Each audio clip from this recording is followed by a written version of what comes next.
Hey, it's JUCK. Ross Bjork with an exhilarating press conference. We got to get to it. And a lot of your comments. Let's get it. I'm a believer that this team's going to win the national championships. The rivalries, it's up there on top of the list, man. And if we allow them to devalue it, we lose a lot of what makes college football special. Don't let them do it. Don't let them devalue what it means to you. And welcome into JUCK on Bucks. Appreciate you so much for joining me. Ross Bjork gives a banger of a press conference on Wednesday, and there's been a ton of questions. Ross Bjork came out and for an hour took every question everybody had, gave direct answers with thoughtful things behind it. He didn't divert into different areas of spin because he didn't want to answer. It was a real breath of fresh air. I think he provided a ton of clarity to a lot of questions people had, and that's great. And I'll say, I've been critical about Ross Bjork about, a little of this, a little of that, but all in all, like, you're always going to be critical of some things an athletic director does, because we're never going to all agree on what the best course of action is. But this guy, all in all, has just been aces so far. Like, he's just been really, really good. And what I really like about him most, and this is just, he's been here for a year, but it just feels to me a little different than Gene Smith in this area. I always felt like Gene Smith went into agreements or decisions that had to be made with the mindset of, all right, what's best for Ohio State? What's best for the Big Ten? I'll try to make these intersect somewhere. And then that's the platform Ohio State will take. And it feels to me like Ross Bjork goes into it with the mindset of what's best for Ohio State, and then we'll compromise from there. And Buckeye first is the platform. I guess we'll put it that way. It feels to me like he is Buckeye first. Ohio State's taken a backseat to a lot of things for a long time for the Big Ten, and the Big Ten has benefited off of a ton of that. Ohio State and Michigan have enriched the entirety of the conference, and it feels like Ross is Ohio State first. I really like that. I know that a lot of us had that issue with Gene Smith for a long time. And it's good. It's starting off really good in his tenure so far, and he's going through one of the more tumultuous times we've ever dealt with in college football. So a couple of different things that he hit on, and I think we can break it into a few categories. Obviously, the NIL and the money clarification, we'll go over that. The stadium and the game day experience, there was quite a bit about that. And then scheduling and playoffs, we hit on that as well. But I do want to start with one thing, and I think it's very important to say this right off the rip.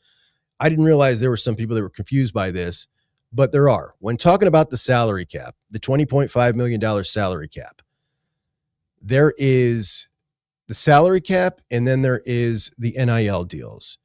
Those are two separate things. Jeremiah Smith can go out and sign $35 million worth of NIL deals for himself through the Buckeye Sports Group, and that has nothing to do with the salary cap. That $20.5 million comes from the school. Whatever the guys make in true NIL deals, even through the Buckeye Sports Group, is 100% theirs to keep and has nothing to do with that $20.5 million salary cap. So right off the rip, there was some confusion on that, and I want to make sure everybody understands that. So with that said, you got the $20.5 million.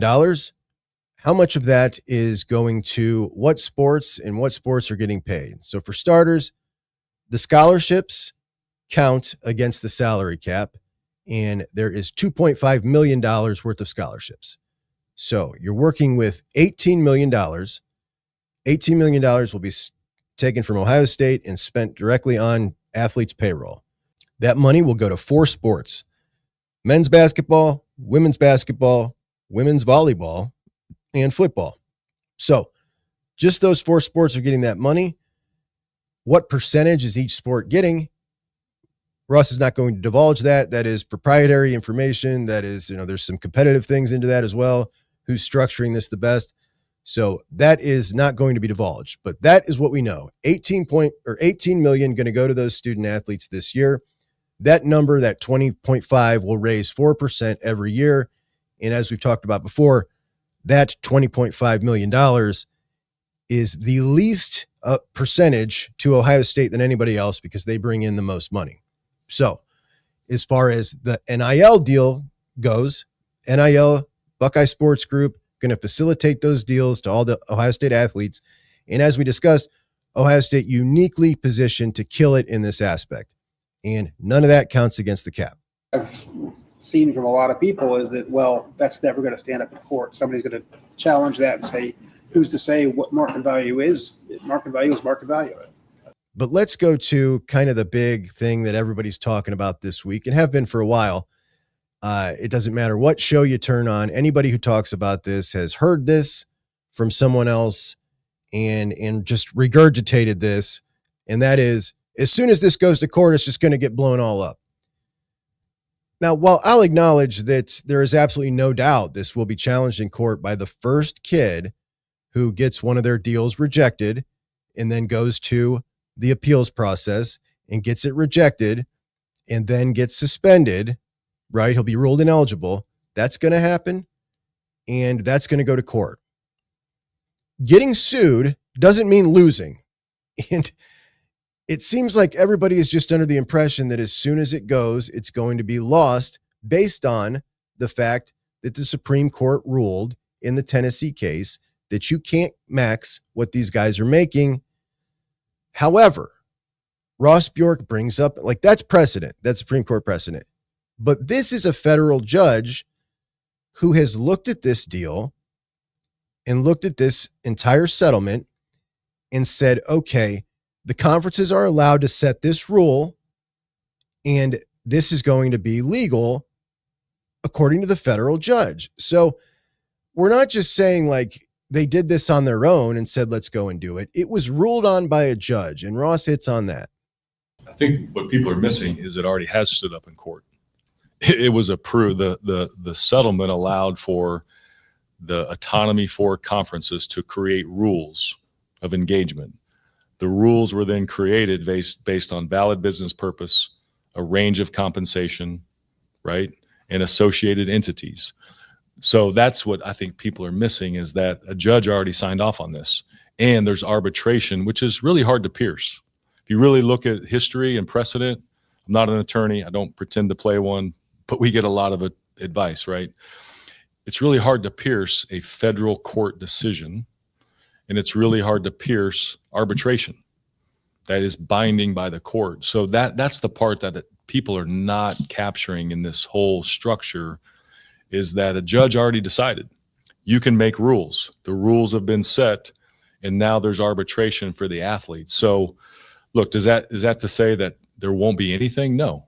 But it will be really hard to penetrate, again, the court order, the settlement, and the arbitration process. So he makes a really good point there. Ruled by a federal judge, they're allowed to enforce their rules. The federal judge is precedent, and there is an arbitration process for those players to be able to challenge a ruling, and that arbitration is from a third party.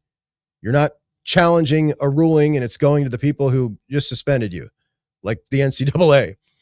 Now, according to their very, very high-priced lawyers, no doubt, who they've been working with, and we're not talking about a bunch of dopes who just tried to throw together a plan. We're talking about very intelligent people who hired very expensive lawyers to guide them through this process. And according to the people on their side, yeah, it'll be a challenge, but we think we have a good opportunity to win this fight should a federal judge pass this, and we have an arbitration process put together. Which means it's not just a given that guaranteed when this goes to a lawsuit, this will all get blown up. And some people are caught up on the fact, how are you going to tell a business that they're not allowed to pay that kid whatever they want to advertise their product? Nobody's telling that business anything. That business can pay that kid whatever he wants. We're telling the student athlete and his school that he plays for that if he falls outside the parameters that we set for a fair market deal, you will not be able to play that student athlete.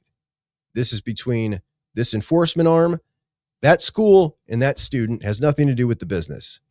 So if the school signs on to play by these rules, they're signing on to play by the fair market value rules for their students. That's the way it's structured. That's what the judge reviewed, and that's what the judge said is legal and they believe it'll hold up. So as we know, it's also step one. They want step two to come around, and that's Congress codifying this into law. Whether or not that happens, we'll find out. We know that there are people working on it. A group of 5 senators are working on it. There have been drafts, Ross Bjork said, but nothing that has, made him think that anything's imminent. Now, another thing that he hit on was the enforcement arm. And the guy that's running the enforcement arm, we talked about him the other day, Brian Seeley, penalizing people for not reporting deals, penalizing schools for going over the cap. And this kind of leads to the cheating we were talking about yesterday at the end of the show, where somebody said, like, if you go to this system, doesn't it just lead us back down the road of bagmen and the SEC playing by the rules or playing outside the rules, giving illegal payments, and the Big Ten generally playing by the rules? And all of a sudden, now there's a big inequity again. And the progress we've seen the Big Ten schools make goes away. There will always be cheating, but this particular college sports commission that everyone is signing on to abide by their rules, this is the only thing these guys are working on, which means everything's going to be expedited, which means, let's say, for instance, you look at the Michigan case. Let's take ourselves back to 2024 when that first drops. Now, they're not going to be judging on cases like this. Just let's take us back there and how frustrating it was for all of us that they were able to continue playing that season and eventually win a national championship when they had been cheating in that season. Let's take that kind of philosophy right there and bring it to the CSC that's going to be enforcing this stuff. And basically the point of this here is this is going to go really fast. This is not going to be a years-long process. If you are violating the rules right now, these things are moving quick and you're going to get a punishment right now. And I think a lot of the things with the NCAA, the rules that we've seen broken in the NCAA, because you get to kick the can down the road so far, and in addition to that, by the time you're gone, and it's usually somebody else and different players, and they don't want to punish the school because it's now different players. And the reason it is because it takes so long. The CSC going to rule immediately, and I think that'll be a pretty big deterrent. We also haven't seen them levy a punishment. If we're talking serious punishments, you're going to have a lot of people thinking twice before they go outside the rules of this, especially when there are avenues for these guys to make a ton of money within the rules. And when you go back to the revenue sharing cap here for Ohio State that may have been able to go well beyond that, I guess there's a notion that this will level the playing field for college athletics. Our priority, I think most of us in here, is talking about football. It feels like this move and capping at that number would be a net negative for Ohio State football.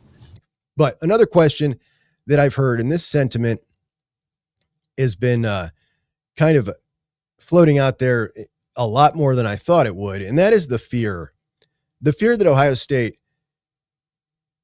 who has been one of the best in this NIL system, is now not going to have that luxury or that advantage in the new system. Essentially, now that Ohio State has a salary cap the same as everyone else, Ohio State gives up the advantage they've had in NIL, and then they fall back. Now, I'll just say that what I was talking about, whether you believe this or not, the other day, that Ohio State is better positioned than anybody else in this system. So they're not going to fall back in that end. But the second thing, and more importantly, is even if all this went away, if you went back to the rules from 2017, where you couldn't pay anybody anything legally, Ohio State didn't have an advantage then in NIL, right? Everybody was even back then, right? Right? Okay. Ohio State proved to us for 100 years in that system that they're going to excel. So Ohio State will excel whether you can not pay anybody anything, whether you can pay them straight illegal NIL payments, or whether you can facilitate them deals through the state of Ohio and the businesses in the state of Ohio that support Ohio State. If we look at the lawless NIL, I think Ohio State was one of the top 5 programs, along with Texas, Texas A&M, Oregon, Miami. If we look at the real NIL system, true NIL deals, where the player makes the most money by quantity of deals and maximizing the value of those deals And basically all that means is how big is his profile. There is no other place to get a profile as big as Ohio State. And there is no other state, the 7th most popular state in the country, and we're talking every single one of them a Buckeye fan, every single business owner. In a state with 2 NFL franchises, the college football program is the most popular. Ohio State is uniquely positioned, and I think the top 2 in this system. Texas, in Austin, with the support they have in around Texas and the passion they have for that program, and Ohio State are the 2 most uniquely well-positioned in this new system. So, yeah, they're not going backwards in this system. Let's go to the game day experience. 3 separate times Ross Bjork in this press conference brought up the lack of night games. And it is clear that it is something that bothers him as much as the fans, because let's keep in mind, he has made it his mission. This is one of the things that's going to be his thing, is the stadium environment. And he can't get a lot of the things done in the daytime. He wants more night games. He brought up how Ohio State deserves them. He brought up that Ohio State has carried the contract of Big Noon for the Big Ten. He said the numbers bear it out. Look at the numbers, which of course we've all been saying for a while now. Nice to hear our athletic director come out and say that publicly. Talked about the Texas game, trying for a long time to get Texas to move that game. Of course, they said no, and he doesn't blame them, and I don't blame him either. Why would they want more people to watch them come up to Columbus and get their ass kicked? But Ross wants more flexibility. We've carried Big Noon. He wants more flexibility in contracts later on down the road that allow programs to move their games around. And unfortunately, as these things are set up right now, and there are several years left, he doesn't really think that there's going to be any flexibility. But I think that what Fox did, talking about they want to, help out a valuable partner in Ohio State, and it is their most valuable partner, trying to have some flexibility, because Fox doesn't want to go to the negotiating table next time with a pissed off Ohio State and an AD who has an Ohio State first mindset, not a Big Ten and Ohio State first mindset. And I think that Ross Bjork has gone about this the exact right way, trying to work with them, get them on his side. So later on down the road, and we talked about it next year, what's that game? I forget what the game was, but we picked out a game next year and we're like, that's the game. Maybe he can get it for that one. Who was it? Who the hell? Now I got to go check. Who was that game next year? All right, here's the home slate. You got Kent State, Illinois, Maryland. The game, Northwestern, and Oregon, of course, is that game. So obviously that is a game that they would choose for Big Noon. Is there an opportunity now that Ohio State tried to work it out to get the Texas game moved? They were going to work with Ohio State for a huge game, a huge opponent in Texas, that maybe they'll work with Ohio State for that Oregon game. So he's going about it all the right way, the best way he can with the deal he's been saddled with. Talking about improving the stadium, talked about the Tennessee game with the lights, and then brought up again, of course, you can't do this unless it's a night game. Talked a lot about the music, talked about utilizing the ramp that the band comes down, trying to do something with that, incorporating the victory bell, which I think is great. I love it when, the historical features of the stadium are, incorporated somehow. I don't know what that looks like. Talked about a new video board and ribbon boards. The ribbon boards around the, between the concourses, the open space, which is where they put a lot of the LED lights. I love those things. I think they look it's visually like I love the way it looks. But obviously, 2026, he talked about that, the boards, the video board, the ribbon boards, and a sound system. And I don't know when that's going to be done, but it was always going to be the plan, right? It was obviously always going to be incorporated in the plan to upgrade that digital stuff, which is why I think they missed the mark by not announcing that first before the 1922 club, the South Stands premium seating. I think everybody would have welcomed those projects if they'd have known that, yeah, we are talking about doing the scoreboard and the ribbon boards and the audio. And, whatever. You missed the mark on that one, but it's coming. We know it's coming. All right, let's move to scheduling and playoffs, because Ross Bjork said a few things I think we need to take note of here. And something I've been saying for a while now, if there are no automatic qualifiers, meaning if they go to a 5-11, the scheduled series right now, home and home against Alabama and Georgia, are not happening. And that it was no coincidence that the day Ryan Day came out, the very same day, saying the Big Ten deserves at least 4 automatic qualifiers, that the Navy game out of conference was released in 2029, making 2029 an all cream puff out of conference. Not a coincidence. I think most of us in here maybe just assuming that at some point the CFP is going to expand again. You mentioned 14 or 16 you're fine with. You guys also have, you got Texas the next 2 years, you got Bama, you got Georgia on the schedule. With an expanding playoff, after seeing how it works this year, does that make you want to schedule more games like that or less games like that? TBD.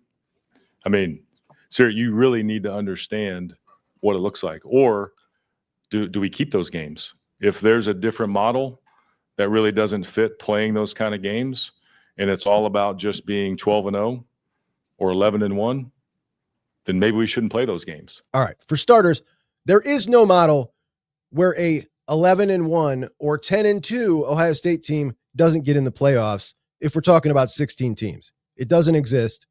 Most likely, a 9-3 Ohio State team gets in every 16-team playoff model. But we understand the point he's making here. Similar to the SEC's point. If you're going to go super heavy on just judging record, wins and losses, if you're the committee, then I'm not going to schedule myself in games that I may take a loss. If you value wins more than you penalize for losses, then we'll talk. And the committee had a huge opportunity year one. And they, look, I don't know what I would have done different.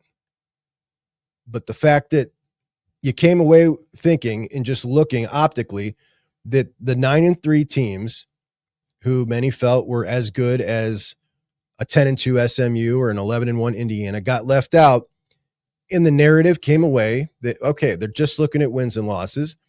If you just got to avoid that extra loss, well, then if you're Ohio State, you don't schedule Alabama, you don't schedule Georgia and set yourself up to potentially take that loss. And Ross Bjork is in favor, clearly, of the 4-4-2-2-1-1 or 1-3.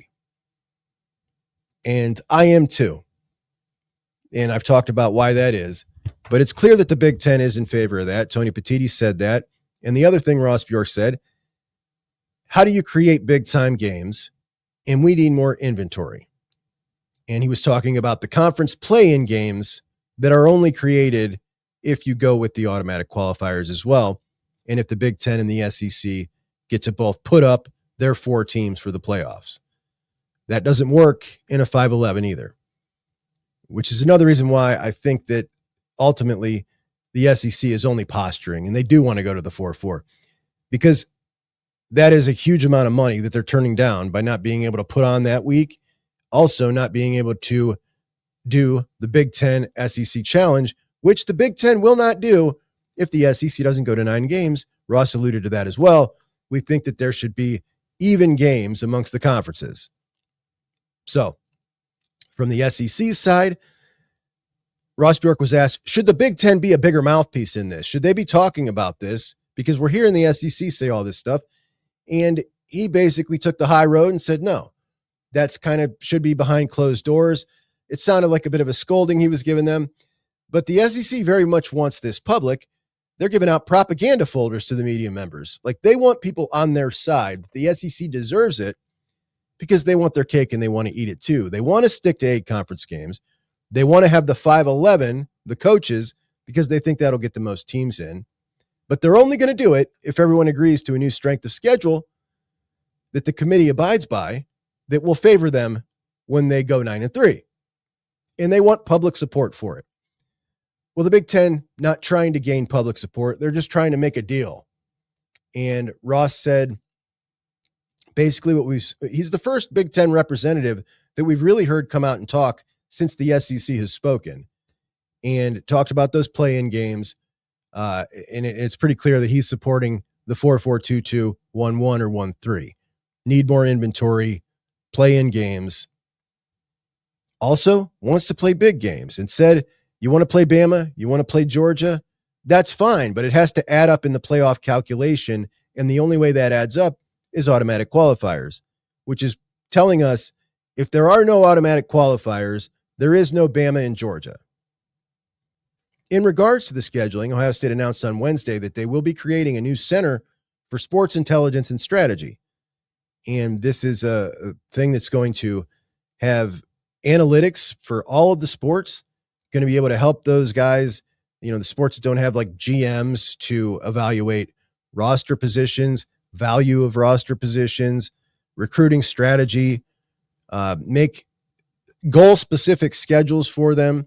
For instance, if your schedule is goal-specific to make it into the postseason for football, well, then you're going to want to knock off a hard out-of-conference game. What kills me about the out-of-conference games is everybody always goes to, what you lose that game. How about you just win the game? How about that? I just want to tell you guys that 5% of you hit the like button. I was looking at some stats.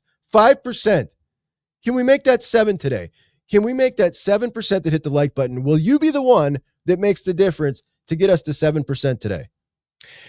So that's where we're at. In addition to that, Ohio State has created a analytics center for all of the programs, all the sports programs to use that will help them with scheduling. If you are, goal specific schedule, with recruiting, with positional value and things of that nature. So a whole new analytics wing to help all the programs. And that's about everything that Ross had to say in the press conference on Wednesday. So I don't know what you guys think about him, man. I think he's just a great leader for this time, not only just leading Ohio State, but he's like at the forefront. He's with all these people making the decisions. And I think it's good for Ohio State to have our guy being involved in all that. And he seems to be doing a great job so far. So good stuff. Good stuff. If this format were to work, let's just say it goes to court, the first lawsuit, and it's upheld. And then all of a sudden, all these people who were saying it was going to get blown to smithereens were wrong. And this was like the system that you had for the rest of time. I think that this is a system Ohio State will thrive in. And I think that Ohio State will thrive in just about any system. But this one in particular, I think fits Ohio State great. And that's all I really have to say about that. Now, I do want to hit on a couple of other things. Facilities. We've talked about facilities. Everybody knows that you need to upgrade the shoe. Everybody knows that the Woody is very dated. And it's interesting that there are a couple of different perspectives on this. So it is very dated, and it's very impressive that Ohio State has been able to, like, you still see, I hear recruits all the time say, I love the facilities about Ohio State, which is interesting because compared to the other schools that recruit like Ohio State, Oregon, Georgia, Texas, and Alabama have all got primo facilities that look considerably different and are much bigger. Like, I think Georgia's weight room, for instance, is like 4 times the square feet of Ohio State's. It doesn't really hold up at all when you look at them, but I hear kids say it. So it's not bothering everybody. I'm sure that there are some people who are just like, after coming from one of those places, I'll admit it does feel like that. When you look at this picture, for instance, my buddy DG tweeted, Cincinnati has new facilities. Cincinnati now better facilities than Ohio State. And that's weird, right? It is weird. This is the team meeting room at Cincinnati and the team meeting room at Ohio State. Ohio State, inside that building, honestly, it feels like school. It feels like you're at school in a lot of those rooms in there. Even, the team meeting rooms feel like a little school. It feels like a schoolroom. But that's what it is, right? It is what it is. And it's just interesting when we look at the power that is the brand of Ohio State football, that they're the ones left in the dust, and that Northwestern and Illinois and Nebraska and Cincinnati, and then all the competition schools that recruit at that level have kind of lapped them. Like some of these schools have done 2 updates in the time Ohio State's done their last one. Not counting the most recent one where they just kind of they call it a locker room update. Really, they just changed each locker around a little bit. and it just, yeah, it's just not it. But, you know, it's an interesting topic. There are some people who get really angry about it when it's brought up and say, like, Ohio State's still able to do this and do that. And it wouldn't matter to you if you care about that, then you don't got your priorities right. You know, people make recruiting decisions on the slimmest of slim margins. We know this. We talk about recruiting all the time. It's a real fine line between one school to the next in a lot of cases. And it's curb appeal. It's a flex. It's, you know, you want your stuff to be nice. I don't want ugly stuff. You know, nobody does. You cut the grass and plant the flowers and do your mulch out in front of your house, right? It's curb appeal. So functionally, everything's fine. The weight room, despite being a quarter of the size of Georgia's and Alabama's, producing some pretty beastly players for sure. But, you know, it's time. It's probably time. I think the thing that irritates a lot of people is that a lot of the sports have had new buildings built for them in the time that, you know, Ohio State, since they've had their most recent update. So I did want to hit on this right here. There was a tweet some kid put out, I don't know, a while back, maybe like a year ago, and he was in his school, in high school, and he was an LSU fan, and Billy Napier was in his high school recruiting some kid. So Billy Napier comes up and he says, "Coach, can I take a picture with you?" And he's recording, and Billy Napier gets in it, and the kid says something about LSU. It was embarrassing to Billy, and Billy just kind of laughs and walks off.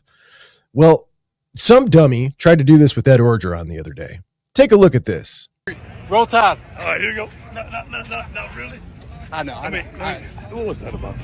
Look, I respect you as a person. I was a big What fan. was that about? I respect you as a fan. I wouldn't take those Tigers to you after taking a picture with you. Understand. Have a good day, man. Hi. Where you from? I'm from Alabama. What part? Tuscaloosa, actually. You So you got to understand that ain't nothing towards you. No, ain't nothing wrong with that. Yeah. But look here, just respect. Yes, sir. I mean, what the Hey, if you're from LSU, you wouldn't go to Nick Saban and say go Tigers, would you? I think some people would, but You would. I want it. Ed Orgeron, I've always wanted one of these coaches to check one of these idiots that does this. Like, it's so rude, and you're just going to, you know, you're going to clown them and then share that on social media. Eddie O said, no, I'm going to clown you, and you're not going to show this to anybody. And then that dummy went and showed everybody himself getting punked by Ed Orgeron. I'm sorry. I respect you as a person. I respect you as a person. Wow, does he look like a fool? That is Eddie O, man. We're talking about a dude who is not just a former coach of LSU. This dude is a straight up Cajun. This is him speaking French Canadian. Tournement maison ici. Au U-Club. Ah, ok. Ah, U-Club, ok. Va rester ici pour... Tu vas rester ici. Ouais. Et quand ils vont faire celui-là, s'en aller, ils vont te l'engager. Ouais, mais ça coûte $2 à Miami. Oh, no. I can't afford that. That is Cajun. That's the coolest thing there is. And what he was saying in there is he can't afford to pay what Miami pays for their players. That's what he was saying, I'm pretty sure. Anyway, guys, let's get to a couple of your comments. All right, so we start today. No need to pull up your comments on this one. I got several of the same one. Yesterday in my what if subject, I had several, what if this happens? What if that happens? One of them was, would this be the year Ryan Day loses to a big underdog?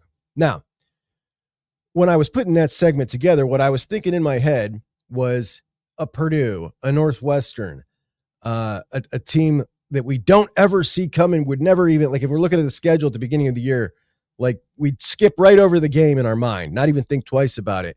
And then you get to that game and it's halftime and things are close. And then it's the end of the third quarter and things are close and we start panicking and you end up losing that game. That's what I was referring to in my head.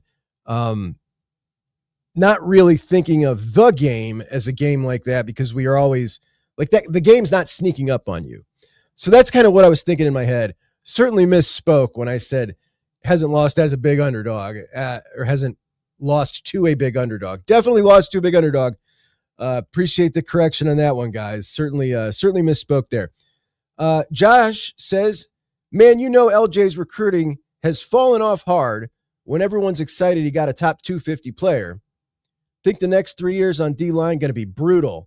This year will be just below average as long as no injuries. So, listen, you have every reason to feel the way you feel, but when it comes to this specific recruit, Kari Wilder, that number means little to me because I showed you why. The dude's a dog. He's a straight-up dog with the measurables against good competition. Dude's a playmaker, and he's versatile, and Matt Patricia really wanted him. And all that equates to, well, let's look at Jordan Thomas. Ohio State recruited Jordan Thomas like a 5-star cornerback. He's a top 170 guy. And I promise you, they don't view him as a top 170 guy. So now we're talking about evaluation wars, right? I think Ohio State thinks way higher of Kari Wilder than a top 250. I mean, I certainly do, but who gives a shit? I think that they do. And I'm really happy that they got him. But your point's taken. I understand what you mean. I think we got to look forward to here. There is a potential that out of the 5 defensive linemen Ohio State, I believe, will eventually land, that Kari Wilder is the 1, 2, 3, 4th best ranked one. So there's going to be several that are ranked quite higher. I think there'll be a couple of top 100s in there, and top 100s, certainly a reason to celebrate. All right, Rose, our guy Rose is trying to explain to me, like several of you did, what ATKN up means here. And he says, Atkin up, Atkinson going up, or Actin up. Atkin up. Either way, it's going to be Atkin up. But Atkin up honestly sounds really good. All right. Actin up, I can get with. Actin up. Atkin up? I don't know about Atkin up. I can't get down with that. But actin up, I can deal with that. Mark says, the Illinois game, potentially very concerning. Now, this is a game right here against Illinois this year that does not fit the criteria I was talking about. That's not a game that would sneak up on us because, like Mark, I think that is, just looking at the schedule, well, I don't think it is. It's obviously going to be the 4th most difficult game on the schedule if we're just talking about preseason odds, if we're making the odds for each one of those games. Going to Champaign, and, you harken back to games of the past, tough games against Illinois, Juice Williams in 07. And, there's been a couple of them, man. Illinois used to field decent football. That's why it's bewildered me why they've been so bad for so long. But, they're back, and they definitely got an experienced bunch. I think it could definitely be a really good game. And I don't know that I feel like they have they have what it takes to win the game, but a tough game. All right, let's get to my buddy Terry. Terry says, I usually find myself agreeing with most of your points, but the idea that we only have turds backing up our starting D-line is hard to take. If they are so bad that they will cause the football team to lose games, Ryan would have paid for a D lineman in the past 2 portals. All right, couple of points there. I don't think they're turds. I think that they are competent to play in the Big Ten. I think that when I judge Ohio State players, I'm talking about when you're going against the best of the best playing championship football, when you're going against Texas, when you're going against Georgia, it's those deficiencies there that you will pay for. Like, that's when you pay the big price for deficiencies like that. And that doesn't mean you can't outscore them. You know what I mean? Like, you can always win on the other end of the ball. But that's what I mean by that. Maybe I'm making it a little bit more of an issue than it is, but there are so few issues on this team that when you have one, it stands out big, right? So I get it. I get where you're coming from, but I do want to talk about that second point. And that is, if Ryan Day believed this was an issue that might make him lose games, he would have entered it, addressed it in the 2 transfer portals. Well, the first transfer portal, which is the one where all the players are in, you had Hero Canoe on the team still. When it opened and when it closed, then you won the national championship. Then, for 5 days after the national championship, Ohio State and Notre Dame were allowed to leave for 5 days. So the only time you could have made up for that was in the spring transfer portal. And Ryan Day said at the beginning of spring, if things don't get better in the backup defensive line, we're going to have to, talk about what we need to do, talking about the portal. Then asked again in the middle, No, it's not there yet. Then at the end, no, it's not there. So they go explore in the portal. And the only option that you had in the portal at nose that would have made the team better was Murad Watson. Kid out of Syracuse, freshman All-American, ends up signing with Texas. I don't think they viewed him as good enough to justify the salary. Here's what happens here. So this guy is coming in, basically wanted money that Caden McDonald and Edric Houston are getting. Well, if you pay him that money, he better damn well be cracking the rotation with the three of them, like those three playing. Because if he doesn't come in and live up to that, and he's making the same money they are, well, now we have a problem. He's on the same level as Jason Moore and Will Smith and Ty Malone, making twice as much as them, making as much as those guys that are starting, and he's not even playing. That's the kind of stuff Ohio State avoids smartly, because that's the kind of stuff that creates division in a locker room. So they weren't sure he was that dude. Texas got him. Texas doesn't care. Right? So that's what it is, and that's where you're at. But when judging against the best of the best, which is what I always do, fortunately, our team has put us in that stratosphere where that's what we're judging against, right? So it might mean, it might sound like I'm crapping on guys, but I'm not. I'm just like, the standard is so incredibly high to win a national championship, but that's the way I'm thinking about it. We're talking like, yeah, you want to win the Big Ten? You're looking pretty good. You're looking pretty good with that crew, you know?